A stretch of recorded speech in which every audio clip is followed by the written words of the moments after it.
Sa kabila ng matinding init ng panahon, hindi nalintana ng mga reservists na sumailalim sa isang pagsasanay sa isinagawang one-day battle drills training na ginanap sa headquarters sa 21st IB Barangay Cabaluyan 2nd, mga Tarong, Pangasinan, kamakailan.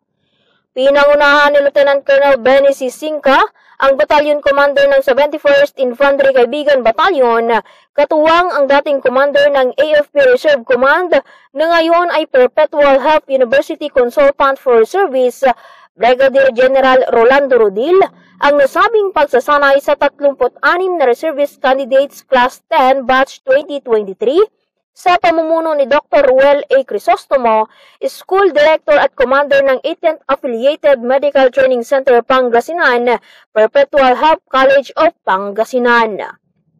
Kaugnay nito, nagpasalamat naman si Brigadier General Rodil sa kaibigan troopers sa pagbabahagi ng dagdag na kaalaman sa mga reservists para linangin ang kasanayan bilang isa sa mga katuwang sa pagpapanatili ng kaayusan at kapayapaan para sa bayan.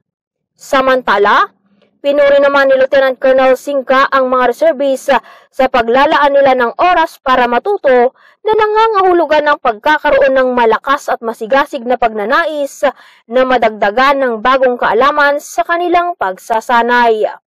Kung maalala, una nang sumailalim sa pagsasanay ang mga nasabing reservists ng weapons proficiency, small unit tactics, map reading at land navigation exercises kasabay ng pagdiriwang ng ika-127 anibersaryo ng Hukbong Katihan ng Pilipinas na ginanap din sa nabanggit na lugar.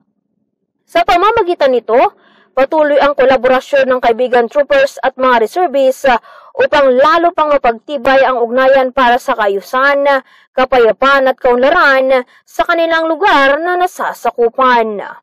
Mula dito sa mga Tarong, Pangasinan, ako si MJ Ortiza, ang inyong kaugnay.